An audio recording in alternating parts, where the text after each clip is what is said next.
ang libing ng ating Panginoon Yesu Cristo. Ililibing na po, yung paglilibing. Pinatay na po yung ilaw. Maupo na lang.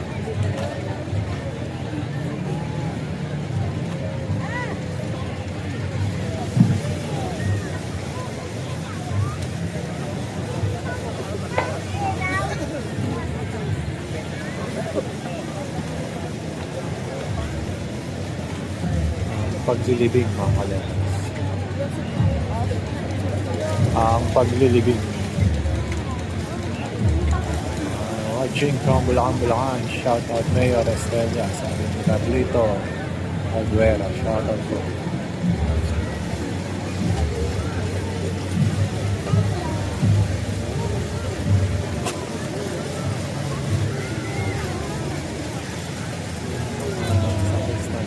Nagsak po ba nito yata yung nasa likuran?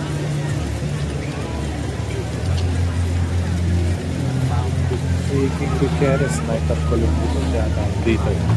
Nakikita ko minsan yung dito, si King Gutierrez, yung artista. Yung kontrabida po, kaya niyo po ba si King Gutierrez? Yung maganap na kontrabida, madalas. Ayun, baka nandito siya ngayon. Ayan, si Abdul na yan. Nasa gitna. Santo Entierro. Ito na po yung Santo Entierro. Masdan ang imahen ng ating Panginoon Jesus na wala po.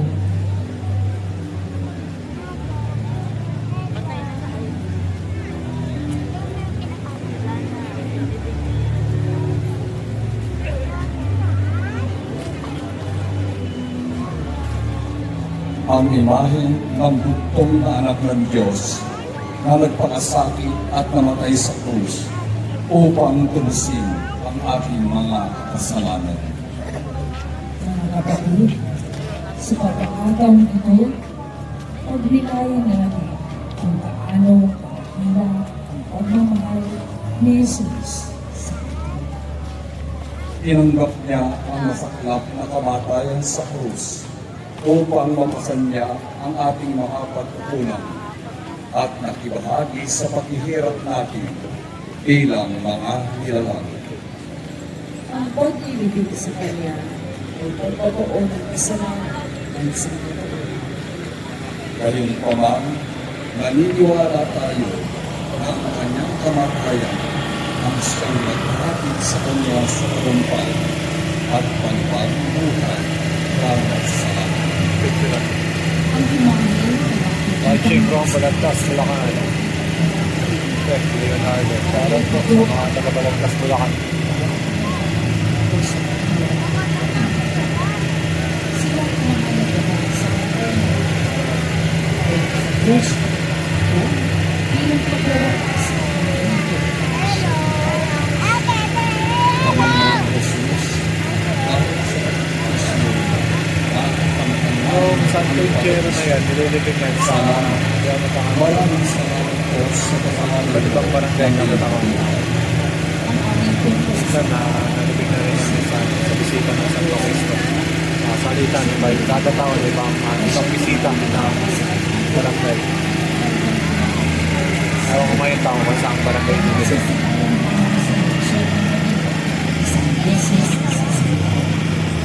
Kordero ng Diyos na makakawala ng mga kasalanan ng sanlibutan. Patawarin mo po kami, Panginoon. Kordero ng Diyos ng kawalan ng kasalanan sa lahat. Pakapakinggan mo po kami, Panginoon. Kordero ng Diyos na nakawawala ng mga kasalanan ng santinakpan. Maawa ka sa amin, Panginoon. San Longino de Cappadocia. Ang soldadong si Longino ang umulos sa tagiliran ni Kristo na siyang tumilansik sa kanyang matang di nakakikita at ito'y dagli ang gumaling. Dahil dito, siya ay sumampalatayang si Kristo, ang tunay na anak ng Diyos. Ginugunita si San Longino tuwing ika-16 ng Oktubre. Amin pong pasasalamat Win-win and kay Gallardo. Ginoong Marty Bacos at pamilya na nangangalaga sa Sabi imahe ni ito. Win-win and Calado.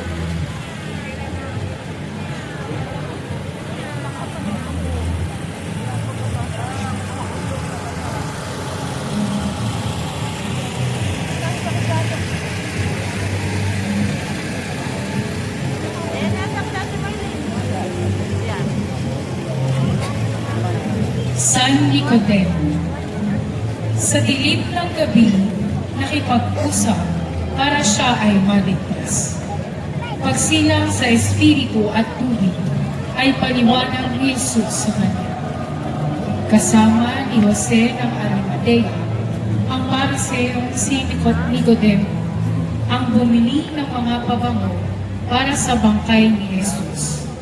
Sila rin ang nagiging sa Panginoon sa halanganan at nagbalot ng kanyang bangkay. Aming pong pasasalamat kay Ginoong John Paul Esquivel at Shoutout po. pamilya Mga na taga-barangay Batid po. nangangalaga Sabi sa ni tagumpay. Paglanganan, Reggie. Shoutout po sa Reggie Paglanganan. Sa mga taga-Matimbo. Matimbo, Malolos po ba yan? Malolos po lang.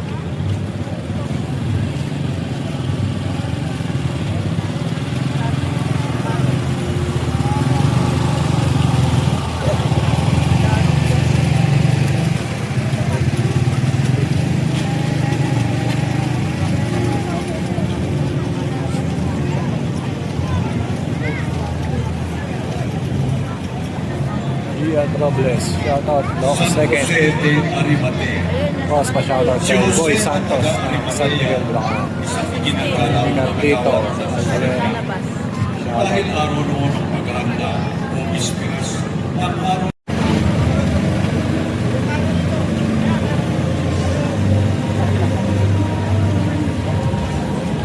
Santa Susana.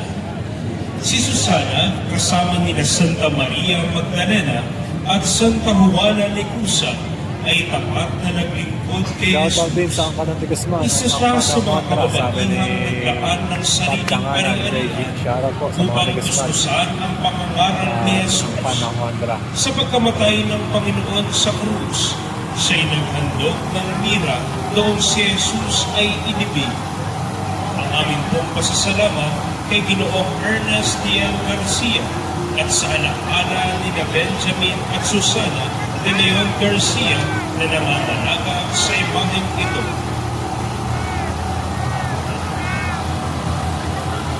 Ingat kayo pag-uwi, Lods. Thank you. Sabi ni Sir Reggie. Sabi ni Sir Carlito.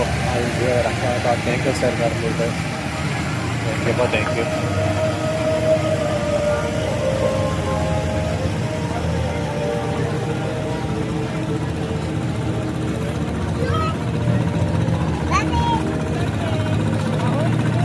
Santa Maria, Madre de San Marcos. Si Santa Maria, ina ni Juan Marcos, ay isang tapat na kamusunod ni Jesucristo. Inihandog niya ang kanyang tahanan bilang pook ng huling hapunan at pagtitipon ng unang mamayan ng Kristiyano. Ipinagpili niya ang kanyang mga ari-arian upang maitahagi sa hapon bilang tanda ng ganap na pag-aaral. Siya ay kinubunutan tuwing ika-29 ng Hulyo. Aming pong pasasalamat kay Ninong Felipe Carlo Organin at pamilya na nanangalaga sa tatlong ito.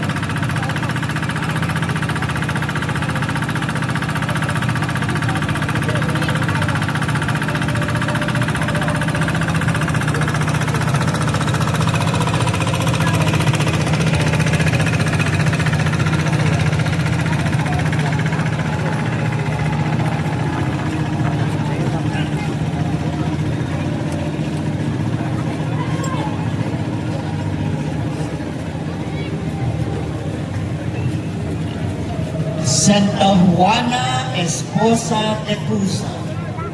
Si Juana ay may bahay ni Cusa na katiwala ni Herodes Antipas, ang tetrarca ng Galilea. Kabilang siya sa mga babaeng tumustos sa pamamagitan ng kanilang mga ari-arian sa mga pangailangan ni Jesus at ng 120 na po, kanyang mga mga kalokas. kanagal. 120. Siya ay ginugunita tuwing ika-24 ng Mayo. Amin po kaya salamat kina Ginoong Marcos Cruz at pamilya, Ginoong Enrico Ignacio at pamilya na nangangalaga sa tagpong ito.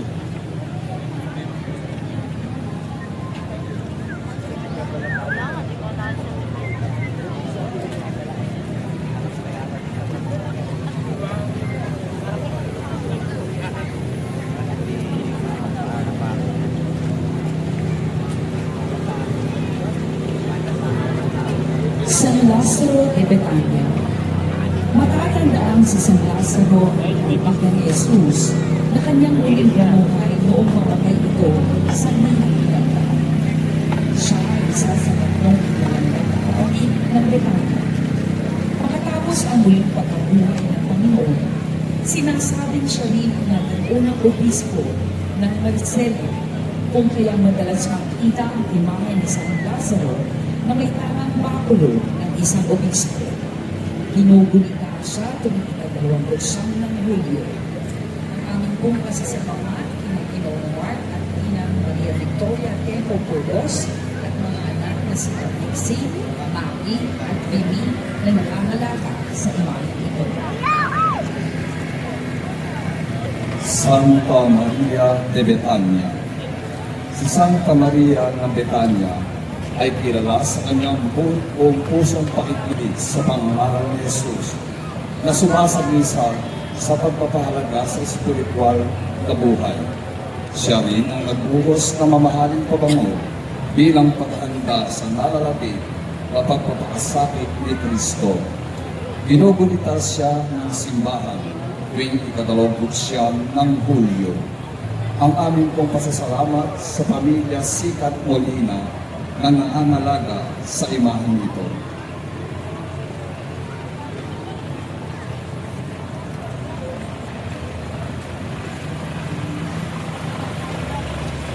Santa Marta de Betania. Si Santa Marta ay kapatid ni Maria at Lazaro na siyang tinuluyan ni Jesus sa Betania. Siya ay lubhang abalang-abala sa paghahanda sa kanilang mapagsasaluhan.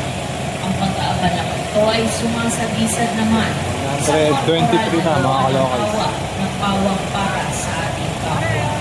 Binigyan siya ng simbahan tuwing ika-29 ng Hulyo. Ang aming pong pasasalamat kay Dr. Alberto J. De Leon na siyang tagapangalaga ng imaheng ito.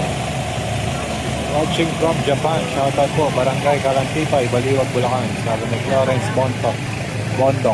Shoutout sa Santa Florence Maria Bondok Cleofe. from Japan. Si Santa Maria Cleofe ay isa sa mga nagngangalang Maria na laging kasama ng mahal na Birhen.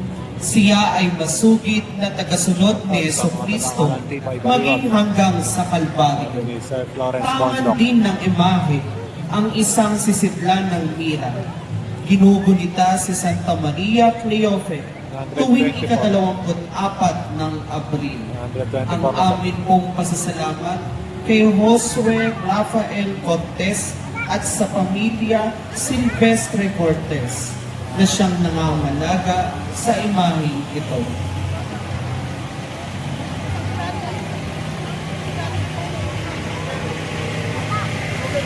Santa Maria Salome.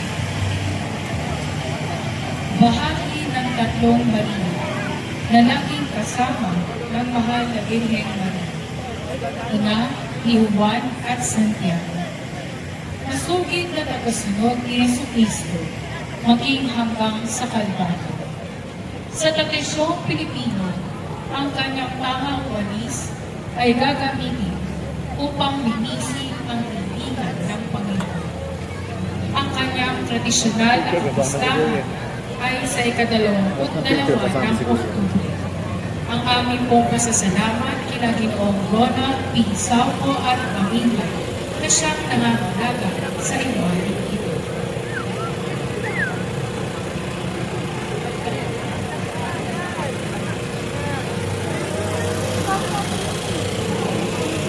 Santa Maria Jacobe. Isa siya sa tatlong Maria Number na tumalaw sa libingan ni Jesus Maria noong Magdalena. ng muling pagkabuhay upang isuot ang bangkay ng Number Panginoon 126 na po. gamit ang tangan niyang insensaryong halimunyang nausok ang atin. Ayon naman sa bagong Martirologyo Romano, inugunita si Santa Maria Jacobe tuwing ika-24 na Abril. At amin kong pasasalamat sa pamilya Liliana na siyang nangangalaga sa imahe ko. Shoutout kay Sir. Tinuturo niya yung kung saan pepesto yung mga karasa.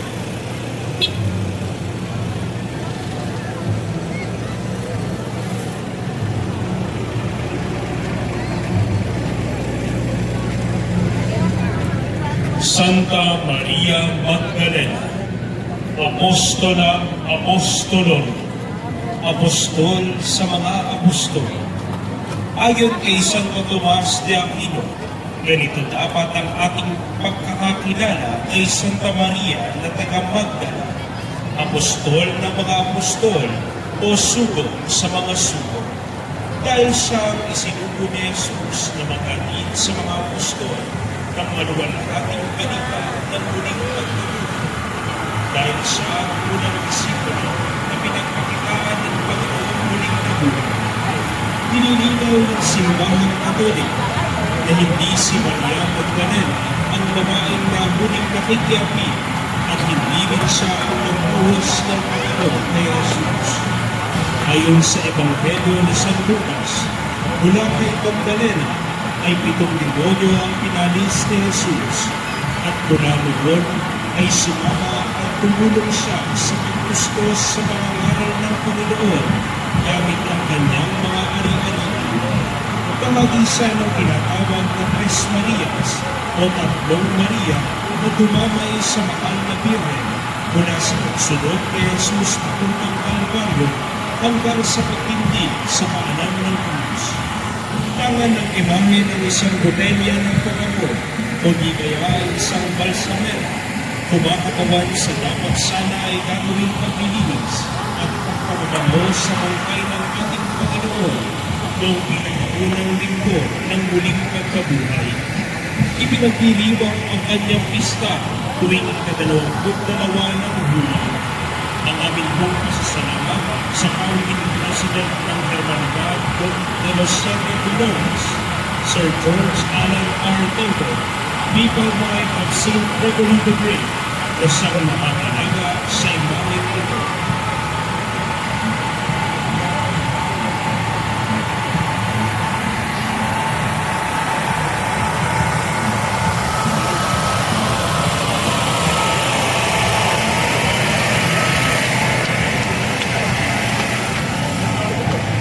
San Juan Evangelista, el disipulo amado, ang minamahal na alagad. Yan si San Juan Evangelista na tinawag kasabay ng kapatid niyang si Santiago and Mayor. Siya rin ay anak ni Zebedeo at Maria Salome. Siya ang isa sa tatlong amay sa mahal na Birhen sa daan ng krus at ang tanging matapang na alagad na tumayo sa paanan ng krus ng paghihirap ni Jesus. Kung kaya sa kanya inambili ni Jesus ang kanyang minamahal na ina. Minamahal, ito si San Juan na pamangkin ng Panginoon. Bukod tanging siya lamang sa mga apostol ang hindi pinaslang ng mga hindi naniniwala sa muling pagkabuhay ni Jesus. Ang kanyang kapistahan ay ipinagdiriwang tuwing ika-27 ng Disyembre. Ang aming pong pasasalamat sa pamilya Castro na siyang nangangalaga sa imahe nito.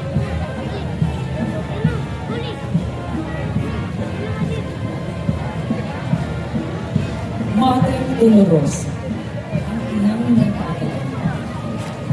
Abati ng Maria, napupuno ng nais. Ang nakakasakit ang inako sa krus o sumasayo. Bukod kang namimigati sa babae ng hapon, at tanging kaitisa ko naman sa mahal na pasyon ng iyong anak si Jesus. Santa Maria, ina ng Manunubos, Bagay na mo kami. Ay, mga kalocals, number 128.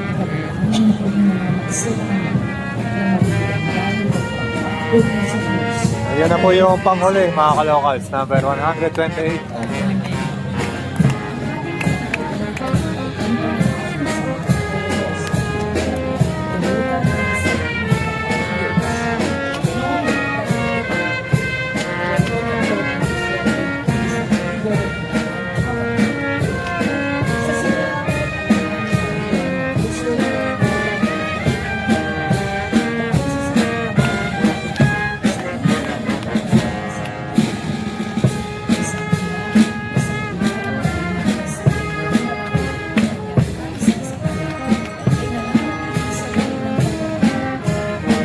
Ayan na po yung huling number, mga kalocals. Ayan na po yung huling karosa.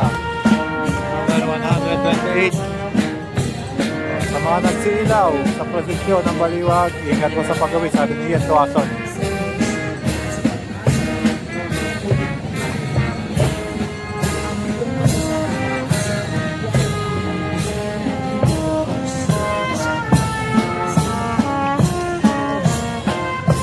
$128 po yung total ng karosa na prosesyon, mga kalocals. Bilang pangubas ay ating pagkasin. At sana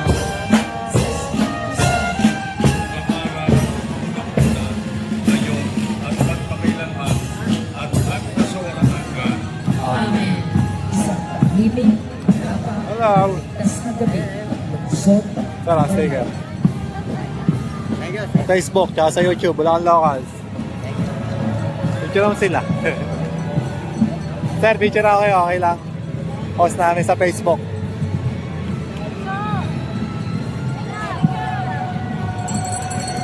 Thank you, Bulacan Locals. Nakapanood din kami, sabi ni Madam Elizabeth Cristobal. Shout out, Madam Elizabeth Cristobal. Picture sila. Sige po. Ayan na, uwian na mga ka-locals. Okay. Go. End na natin yung live, mga ka-locals. Salamat po sa mga nanood. Thank you po, sabi ni Connie Dolores. Shoutout po sa inyong lahat. Ayun na, uwian na mga ka-locals. Shoutout sa inyong lahat. Thank you.